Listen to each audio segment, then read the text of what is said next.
दोस्तों, हर साल हजारों लोग वर्ल्ड की टॉप बिजनेस यूनिवर्सिटी से एमबीए करते हैं।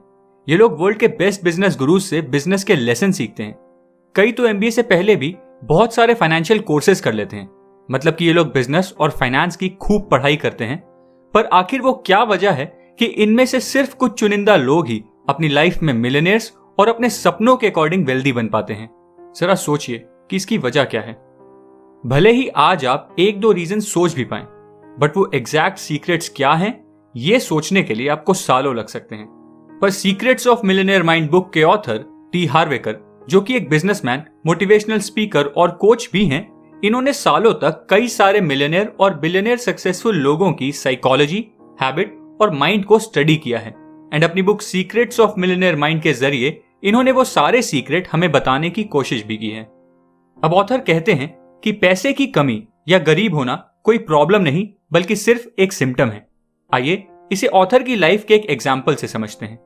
ऑथर जब कॉलेज में थे तो अक्सर इनके नेक और बैक की मसल्स टेंस हो जाया करती थी एंड इन्हें उन मसल्स में पेन भी रहता था, जिस वजह से इन्हें वीक में 2 बार फिजियोथेरेपिस्ट के पास जाना पड़ता था। एंड हर सेशन के बाद ये कुछ दिनों तक बेटर फील करते थे, बट उसके बाद इनकी मसल्स वापस टेंस हो जाया करती थी। ऑथर कहते हैं कि ये कंप्लीटली तब जाकर ठीक हुआ जब मैंने अपना बिहेवियर ही पूरी तरह बदल डाला।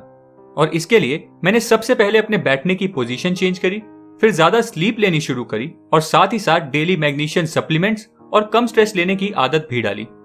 मतलब कि नेक और बैक की मसल्स का पेन एक सिम्टम था जिसने मुझे बताया कि रियल प्रॉब्लम मेरे लाइफस्टाइल, बिहेवियर और डाइट में थी, जिसे मुझे चेंज करना था। और पैसे की कमी भी ठीक इस दर्द की तरह सिर्फ एक सिम्टम है जो बताता है कि आपको वेल्दी बनने के लिए अपनी रियल प्रॉब्लम्स, मतलब बिहेवियर, लाइफस्टाइल और सबसे जरूरी अपने माइंडसेट को कंप्लीटली चेंज करना पड़ेगा। और एक फिजियोथेरेपिस्ट सेशन की तरह मान लीजिए कि आपको बार बार पैसे मिल भी जाएं, जैसे कि आपकी सैलरी, तब भी आप एंड में वो पैसे लूज ही कर देंगे, क्योंकि वो पैसे सिर्फ आपकी गरीबी का सिम्टम ही क्योर करेंगे, आपकी रियल प्रॉब्लम नहीं।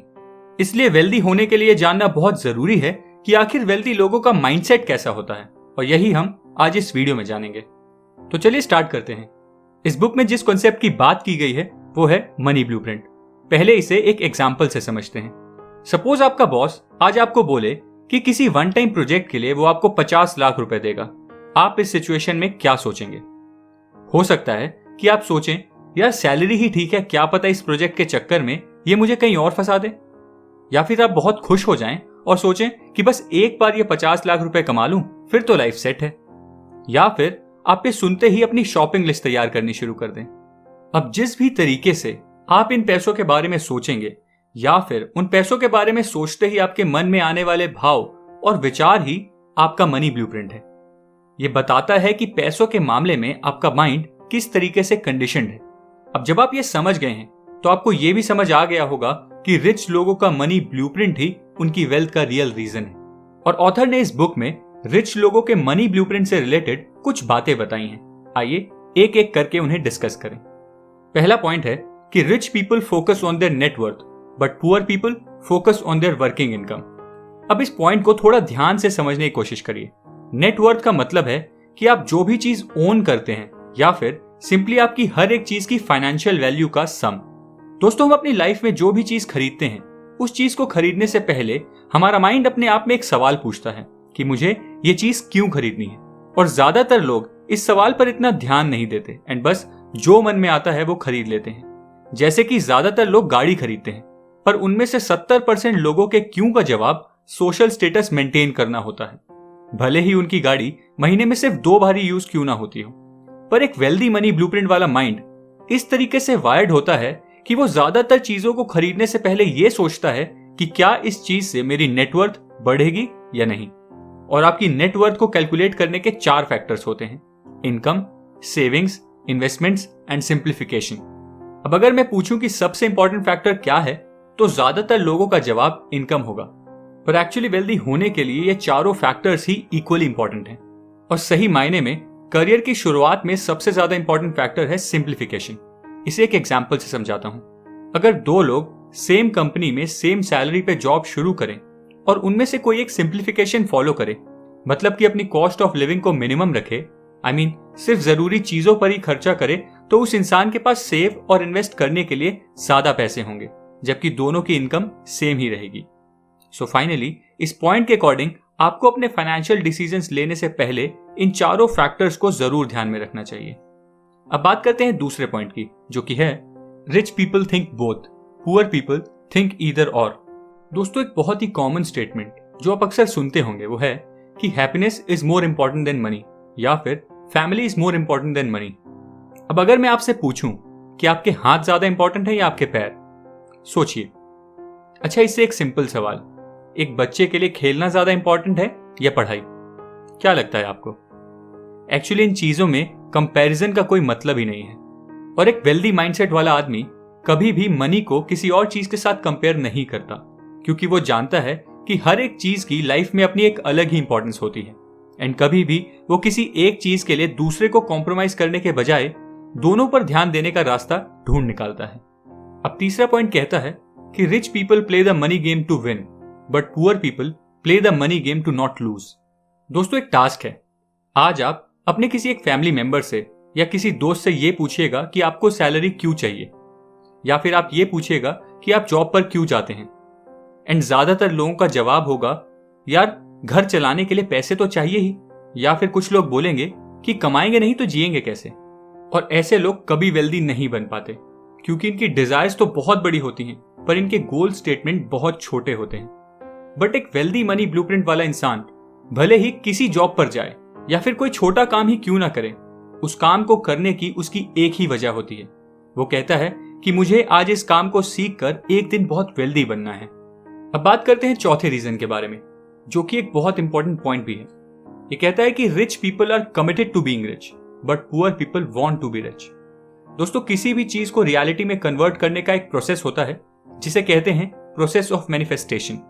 ये प्रोसेस कहता है कि जैसा आप सोचोगे वैसा आप फील करोगे, एंड जैसा आप फील करोगे वैसे ही आपके एक्शंस होंगे, एंड जैसे आपके एक्शंस होंगे वैसे ही आपको रिजल्ट्स मिलेंगे। अब इस प्रोसेस का कमिटमेंट और वांट से क्या रिलेशन है, मैं ये समझाता हूं। मान लीजिए कि आपको कोई कार बहुत पसंद आई, एंड अब आपकी वांट है कि आपको वो कार लेनी है, बट उस कार की कीमत आपकी सैलरी से 20 गुना है। तो बस इसी वजह से आपकी वांट कुछ ही दिनों में फेल हो जाएगी। क्यों? क्योंकि वांट मतलब किसी भी चीज को चाहने के 3 लेवल होते हैं। पहला होता है वांट, दूसरा होता है चॉइस, तीसरा होता है कमिटमेंट, जिसे कि हाईएस्ट लेवल ऑफ वांट कहते हैं। अब इन तीनों का रोल समझते हैं। अगर आपको सिर्फ इस कार की वांट है तो सबसे पहले आप ये सोचेंगे कि यार मुझे ना ये कार लेनी है। फिर आपका दिमाग बोलेगा कि चलो इस कार का प्राइस चेक करते हैं। आपको पता लगेगा कि इसका प्राइस आपकी सैलरी के 20 गुना है। फिर आपका माइंड बोलेगा कि इतना तो अभी मैनेज हो ही नहीं सकता, एंड इस थॉट से ही थोड़ी अनकंफर्टेबल फीलिंग प्रोड्यूस होगी, एंड बस उस अनकंफर्टेबल फीलिंग की वजह से आप कोई एक्शन नहीं लोगे, और फाइनली आपका माइंड ये कंक्लूड कर लेगा कि छोड़ो यार अभी इस कार को रहने देते हैं, और बस यही वांट खत्म। पर अब देखते हैं कि चॉइस के लेवल पर पहुंचने से क्या होगा। अब जैसे ही आपका माइंड बोलेगा कि इतना तो अभी मैनेज नहीं हो सकता, तो आपके पास ये ऑप्शन होगा कि आप चूज करो कि आपको ये कार चाहिए या नहीं। फिर आप चूज करोगे कि आपको ये कार चाहिए, एंड ये चूज करते ही आपको फिर थोड़ी ज्यादा अनकंफर्टेबल फीलिंग्स होंगी, क्योंकि अब आपको थोड़ा ज्यादा पुश करना पड़ेगा। पर कुछ दिनों तक इस अनकंफर्टेबल फीलिंग में रहने के बाद आपका माइंड दोबारा आपसे पूछेगा कि क्या फालतू में इस कार के पीछे इतना पागल होना, क्या सच में मुझे ये कार चाहिए? एंड बस तब आप चूज कर लोगे कि छोड़ अभी नहीं, बाद में इस कार को लेंगे। अब फाइनली देखते हैं कि कमिटमेंट के लेवल पर क्या होता है। दोस्तों, जब आप किसी भी चीज को लेकर कमिटेड हो जाते हैं तो आपकी वांट आपके माइंड में पैदा होने वाले किसी भी थॉट से कई गुना ज्यादा स्ट्रांग हो जाती है, एंड फिर उसके बाद भले ही आपका माइंड कितने भी क्वेश्चंस क्यों ना करे, आपके हर उस क्वेश्चन का रिप्लाई यही होगा कि यस मुझे ये कार चाहिए, एंड मैं इसके लिए खूब मेहनत करूंगा, भले ही मुझे कितना भी अनकंफर्टेबल क्यों ना फील करना हो। और दोस्तों, यही कमिटमेंट वेल्दी लोगों की होती है मनी को लेकर। अब फाइनली फिफ्थ और एक ऐसे पॉइंट के बारे में बात करते हैं जो इन चारों पॉइंट्स को और स्ट्रांग बनाता है। वो ये है कि rich people associate with positive successful people, but poor people associate with negative and unsuccessful people. दोस्तों, हमारा माइंड जैसा सुनता है, जैसा देखता है, वैसा ही सोचना शुरू कर देता है, और वेल्दी लोग इस बात को बखूबी जानते हैं। इसलिए वो अपने माइंड को वेल्थ और सक्सेस के लिए कंडीशन रखने के लिए अपने से ज्यादा सक्सेसफुल और वेल्दी लोगों की संगत में रहना पसंद करते हैं, ताकि वो लगातार उनसे सीखते रहें और सही माइंडसेट के साथ आगे बढ़ते रहें। तो दोस्तों ये थे कुछ पॉइंट्स जो मैंने ऑथर टी हार्वेकर की book secrets of millionaire mind से आपको बताए हैं। एंड मुझे उम्मीद है कि आपको ये वीडियो अच्छी लगी होगी। और अगर आपको ये बुक खरीदनी है तो इस बुक का लिंक मैं नीचे डिस्क्रिप्शन में ऐड कर दूंगा, आप वहां से इस बुक को खरीद सकते हैं। अगर आपको ये वीडियो पसंद आई है तो इसे लाइक करें, इस चैनल को सब्सक्राइब करें एंड बेल आइकन दबाएं फ्यूचर वीडियो अपडेट्स के लिए। Thank you.